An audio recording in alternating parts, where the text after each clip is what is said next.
From Mitch Marner and Carter Hart to the injuries of Stone and Hill, this time on Sin City Beat, we're breaking down everything VGK. The panel is here. I'm ready. Let's go. From Las Vegas, this is Sin City Beat.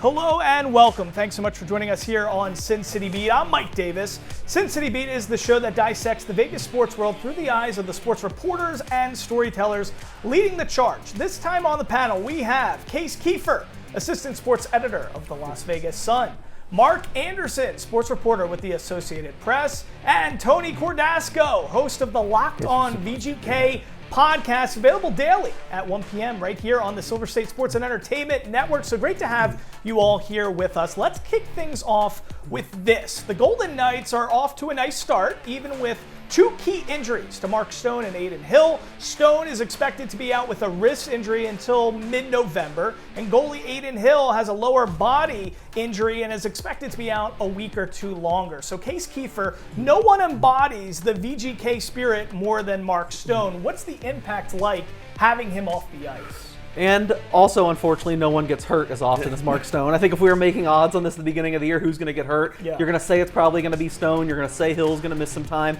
Very unfortunate that it happened right away, especially when they were rolling. It seemed like they were in a good rhythm. I do think it's changed the way they've played a lot. However, he's going to be out a while. Looks like a pretty serious wrist injury. I do think they'll be able to figure it out. I still think you got to be mostly positive. It's just, it is kind of a hit that we're already seeing a weakened version of this team. Yeah, Mark, even before the show started, you were saying the offense just doesn't look the same with him off the ice. Tell our audience at home, what does he do to our audience to generate some juice? Well, he's just that physical presence up front, and he's able to be a playmaker. I mean, when he got hurt, he had 4 points that night, 2 goals, 2 assists. So the ability to put it in the net himself and to set up other players is just so crucial. I thought they would compensate better for his loss than they have, because this isn't the first time he's dealt with this. But I'm really surprised the offense has gone to the tank like it has. Yeah, and Tony Cassidy has said, it's a shame because even leading into the season, he was perhaps at his best shape he's ever been, and that was something he was talking about frequently. What has it been like for you to just, be talking about this team and watching them without Stone? Well, again, you have to go back and look at the power play. They're 0 for 9 on the power play unit since his departure. And so he makes a world of difference. They need to figure that out because they were so good on power play opportunities.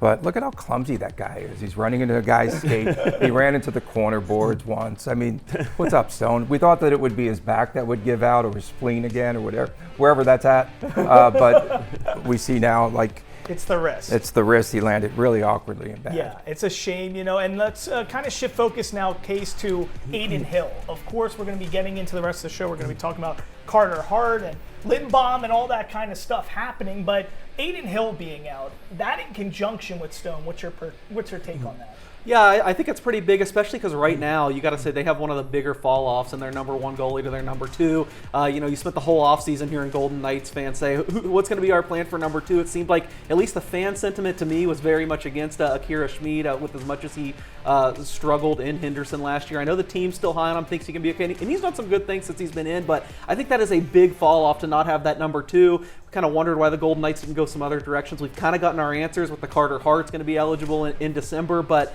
it's just a big drop-off to that 2 and 3. You have Carl Lindbaum, who doesn't really have much experience, just started his first NHL game. So I think the Adin Hill loss, long-term to me, is even more concerning than Stone, maybe. Really? Do you agree with that, Tony? I think that it's definitely going to affect them, but the defense in front of any goaltender has not been what we're used to seeing. Again, you take out of the equation, you take Pietrangelo out, Hannafin, of course, has been injured, and Haig. And those are 3 vital parts to the defense. And Zach Whitecloud continuously, and I'm not trying to rip on him, but he continuously is getting beat. And over the weekend, had a couple of really bad plays. And Theodore turns over the puck, right? And that leads to the winning goal for Tampa. So, yeah, it's a lot of concern. And the defense has to play much stouter and better in front of whoever the goaltender might be. Yeah, defensive front is definitely key and critical for this. So as we're wrapping this up, Mark, just tell us, are you more concerned about the absence of Stone or the absence of Hill? Which hurts this team more long term? I think probably Hill, for many of the reasons Tony just said. The one thing that I go back to the Cup year, their defense was phenomenal. And it almost didn't matter who was going. Hill played out of his mind down the stretch Yeah. and to win the playoffs and made some great saves. But the defense in front of him was amazing. And all season it was like that. It could put anyone at goal that season and they'd be fine. They won, I think, 3 games in a row with 3 different goalies. First team ever to do that. So they don't have that now. So even when Hill comes back, and my question about Hill too, not only does he have problems with injuries, you don't know what Hill you're getting. There are stretches like this season. So when he was playing this so far, he was playing great. He reminded me kind of that Cup Hill where he was making a lot of big saves. But we've seen before, he'll go through like a 2-week stretch where he'll give up 4 or 5 goals a game, and he's a liability. So you never know which Adin Hill is going to show up. Yeah, all right. Well, we'll see which Adin Hill we get when he returns. Now, the prize of the offseason, Mitch Marner, is already showing out to be the Mitch Marner Las Vegas hoped for. Just how good, though, can he be? We're talking about Marner's ceiling next. You're watching Sin City Beat. Mitch Marner is already doing Mitch Marner type things. We had to figure GM Kelly McCrimmon was in on him when he acquired the former Maple Leaf in a sign and trade worth $12 million a year for 8 years. Now through 9 games this season, the 28-year-old has 2 goals and 8 assists, currently just above the point per game pace, and he's added 5 block shots, 6 hits, so he's +8 in a lot of those categories. So Tony Cordasco, is it too early on this entire move to call this brilliant or to even give it a grade? Oh no, it's brilliant. I think he's playing out of position. I still want that power line. I want him on the top line. Brandon Saad's not the answer now with Stone out. If you put him on the second line, I don't know that he's going to be as productive. And I also liked him running the power play from the point rather than below the goal line and taking over the opportunities that were vacated by Stone. So I don't think it's too early. He's a superstar. He'll come out of whatever doldrums he's in. He had a rough weekend.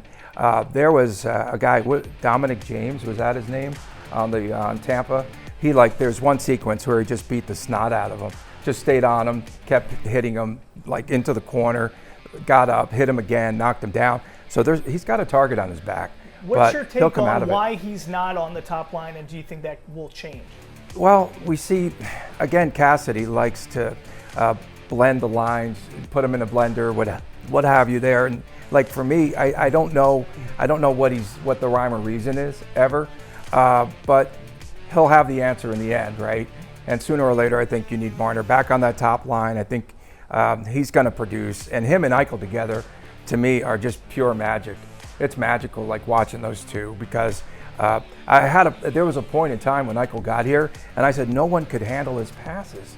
Like they come out of nowhere. They're too precise, if you will, or what have you. And now you have Marner, and they both try to outdo each other with their type of passing. And I think that's the only place for him. Yeah. That's my belief. And it's great because Kelly really planned this case, you can say, because they both have 8 years now on these deals, and they're locked up for the long term. Do you agree with Tony in their pairing and how it creates magic? And what do you think about Marner so far? I think he's been great. I know it's weird to like sing the guy's praises and sing the organization's praises overall when they've lost 2 straight, but I think you saw a vision of what they could be. And I mean, let's separate the Golden Knights from it. Look what's going on with Toronto without Mitch Marner on their top line. Yeah. The Sports City, they're in the World Series. They still want to burn down the downtown because they can't score anymore on the top line without that guy setting up. I know he probably hasn't scored as much as people wanted. Like I said, he's quiet this weekend, but just watch the way he passes. He's a beautiful passer. He's always in control. He always lifts people up. Even Jack Eichel, you saw what a role Jack Eichel was on with him there. I really think he brought the best out of Jack Eichel offensively. It's really a push and a pull. You got to be kind of seduced by how good that first line looked. But I also get it's kind of a modern thinking that you want one of your best players on the ice at almost all times. So trying to split them up a little bit, it's kind of the Edmonton model where usually McDavid and Draisaitl are on separate lines. So I get it both ways, but man, you got to say it looked really good when those two. What do you think will ultimately happen once we reach crunch time, playoff time? Are they playing together in games that truly matter in the playoffs? Is that you anticipating that? It's so long, it's hard to say. I'm going to say they stick with this for a while, and maybe they start the playoffs. But like Tony said, Cassidy likes to tinker. I think they start on one line, separate lines, but maybe they go down on a series or something, and all of a sudden you're going to see them together. I think when it comes down to crunch time, they will be together, but I think more than likely they'll be on separate lines most of the year. Okay, now Mark, I can't imagine you have ever gotten anything less than an A or a B on a report card because you're so intellectual. Right. But if you had to give a grade for this move, because the sign and trade, $12 million a year, 8-year contract, what did you give the grade initially before the season started in the offseason when McCrimmon made the move, and what do you give the grade now? I would give it A both times. You would? Oh yeah. I mean, it was clearly a great move. And one of the big questions to me was you got two playmakers, Eichel and Marner, who like to set up other players. Will they be? You need one of them to step up. And one of the criticisms of Eichel has been he's not aggressive enough, and he's acknowledged that himself. He seems like he's been more aggressive this season. I think he's really taken that to heart. So I think they could be great together on the same line. But I do kind of wonder if that's part of the thinking of splitting them up, is you have two guys who set up other players so well that you want them on separate lines. But we've seen Cassidy, as they've said, these guys have said, Cassidy's not afraid to change things up. He'll change things up in a heartbeat. So if he thinks that there's a certain game where in the playoffs they should be on the top line, he'll put them there. Yeah. So I don't get too carried away with who's on what line at this point in the season, because having seen Cassidy now, he's not afraid to make changes. Yeah, it's very similar to basketball in the NBA when you have two ball-dominant guards, two facilitators, two guys that are constantly looking to pass first rather than shoot first. So we'll see what happens. They're puck dominant. They both create magic, like Tony said. So we'll see what happens with that. But guys, Marner is showing out, of course, we've heard that, but so is superstar Jack Eichel. Just wait till you hear about his hot start. Number 9 is tied for number 1 in the NHL right now in points with 16. He's ranked number 6 for assists and ranked 11th in goals. Now, it's great stuff to see, especially after he signed the 8-year, $108 million contract just a few weeks ago. So, Mark, is Jack Eichel the best player on the planet? You could argue he's the best player right now, but I still go with Connor McDavid. I mean, Connor McDavid is just, I think he's in a class by himself. And he could, as I was just telling these guys, he's the one guy I could see go 1 and 3, and I think it's a good play. But Eichel's right near him. Eichel, if he keeps this up, obviously he'll make his first real serious push for MVP. But yeah, to me, McDavid's on a class by himself. Tony, how do you feel about Eichel? Did you anticipate, him coming here, developing into the superstar that he has, and do you think he's the best player on the planet? I just remember the first time that he hit the ice, and I was there at T-Mobile. I said on both teams, I forget who they were playing, this is the best player that's out there. And then repeatedly, and then of course, he takes his defensive game to another level. And his stick is illegal, guys. And that's too long. Like, should be banned. But no, he's definitely playing a lot better, more confidence, and you could see that.